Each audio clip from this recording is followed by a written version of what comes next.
Hello friends, welcome to Vijay Kumar agri academy. నేను మీ విజయ్ కుమార్. ఈ వీడియోలో మనం ఈ అగ్రిసెట్ ర్యాంక్స్కి సంబంధించినటువంటి వివరాలు కొన్ని అయితే మనం ఒకసారి చూద్దాం.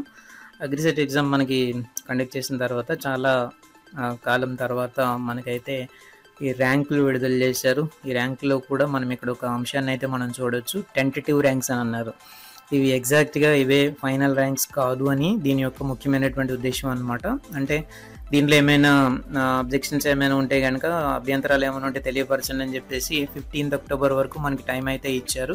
సో ఒక ఒక మెయిల్ ఐడి కూడా మనకి ఇవ్వడం జరిగింది. ఏమైనా ఒకవేళ మార్పులు చేర్పులు ఉంటే కనుక చేయడానికి అని చెప్పేసి సో మనకి టైం కూడా ఇచ్చారు, మెయిల్ ఐడి ఇచ్చారు. మన వివరాలు ఏమైనా పిలిస్తే అవన్నీ కరెక్ట్ అని తేలితే కనుక ఏమైనా ఇంకా మార్పులు చేయాల్సింది ఏమైనా ఉంటే కనుక చేయడానికి అవకాశంగా, అందుకే దీనికి ఏమన్నారంటే diploma in agriculture AGRICET 2023 tentative marks అని అందుకే అన్నారనమాట. అంచనాగా దాదాపుగా ఇవే ఫైనల్ మార్క్స్ అని ఇచ్చారు. దాదాపుగా అని ఇచ్చారు కాబట్టి ఎగ్జాక్ట్గా ఇవే అని మనకైతే ఇవ్వలేదు. కాబట్టి ఏమైనా చిన్న చితక మార్పులు ఏమైనా ఉంటే చిన్న మార్పులని చేసిన తర్వాత 15th తర్వాత ఎగ్జాక్ట్ ర్యాంక్స్ అయితే ఉంటాయి. నాకు తెలిసినంత వరకు దీంట్లో పెద్దగా ఏమీ కూడా మార్పులు అయితే ఏమీ కూడా ఉండకపోవచ్చు.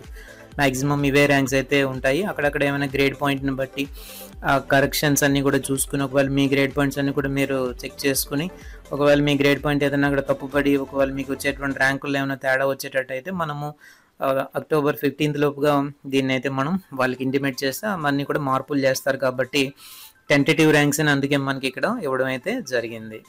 సో ఈ ర్యాంక్స్ అన్నీ మనము గమనించేటట్టయితే దీంట్లో మనకి ఆల్మోస్ట్ అన్ని ర్యాంక్స్ అయితే మనకి ఇవ్వడం అయితే జరిగింది. ఇందులో మనము ఈ ర్యాంక్స్ అన్ని మనం గమనించే 1779 మంది దీనికి క్వాలిఫై అవ్వడము ఇదంతా కూడా జరిగింది. 1779 మంది ఈ ఎగ్జామ్ అయితే క్వాలిఫై అవ్వడం జరిగింది. కొంతమంది ఎగ్జామినేషన్స్ ఫెయిల్ అయినటువంటి వాళ్ళు, వీళ్ళందరూ కూడా అంటే కరెంట్ బ్యాచ్లో ఉండేటువంటి వాళ్ళు ఎగ్జామ్ రాశారు. అయితే వాళ్ళు ఫైనల్ ఎగ్జామ్స్ అన్ని ఫెయిల్ అవ్వడం వల్ల వాళ్ళకైతే ప్రత్యేకంగా ర్యాంక్ ఏది కూడా ఇవ్వలేదు.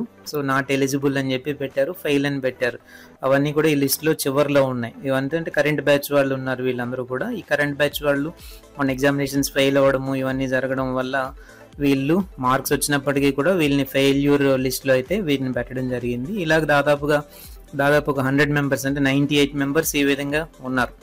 నాట్ ఎలిజిబుల్ క్యాండిడేట్స్ అందరూ కూడా మొత్తం మీద ఫెయిల్ అయినటువంటి వాళ్ళు నాట్ ఎలిజిబుల్ క్యాండిడేట్స్ అందరూ కూడా దాదాపుగా 98 మెంబర్స్ అయితే దీంట్లో ఉన్నారు.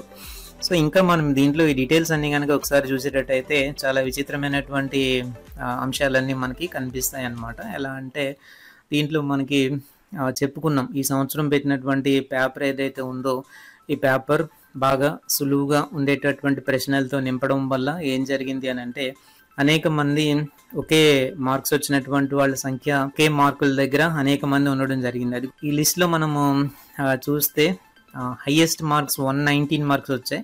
సో ఇప్పటి వరకు మ్యాక్సిమం మనం చూసేటట్టయితే గత 10-15 ఏళ్ళుగా అగ్రిసెట్ ఇది మనం ట్రెండ్ గమనించేటట్టయితే నాకు తెలిసినంత వరకు ఇదే మొదటిసారి 119 మార్క్స్ రావడం అనేటువంటిది ఇదే మొదటిసారిగా అయితే మనం చెప్పొచ్చు అనమాట.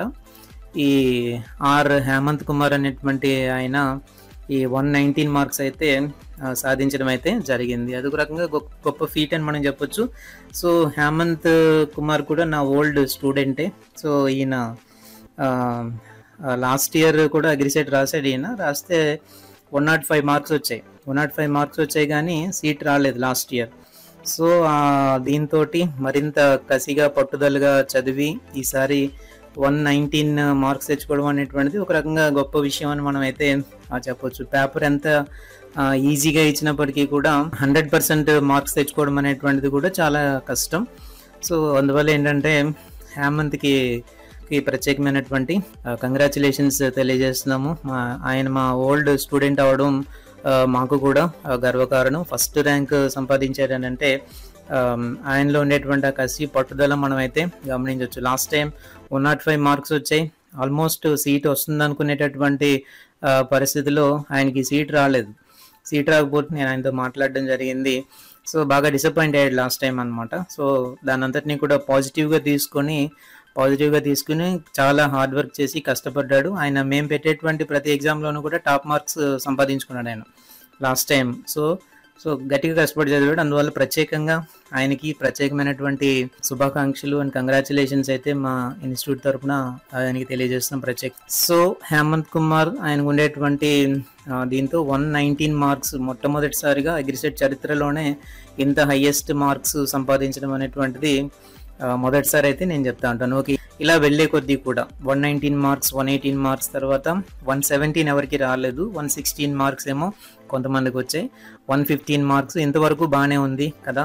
ఏంటంటే 114 మార్క్స్ వచ్చిన తర్వాత 114 మార్కులు దాదాపు ఎంతమందికి వచ్చాయంటే 9 మందికి వచ్చాయి. ఇంక ఇక్కడి నుంచి ఈ నెంబర్ అనేటువంటిది అలా పెరుగుతూ వెళ్ళిపోయింది.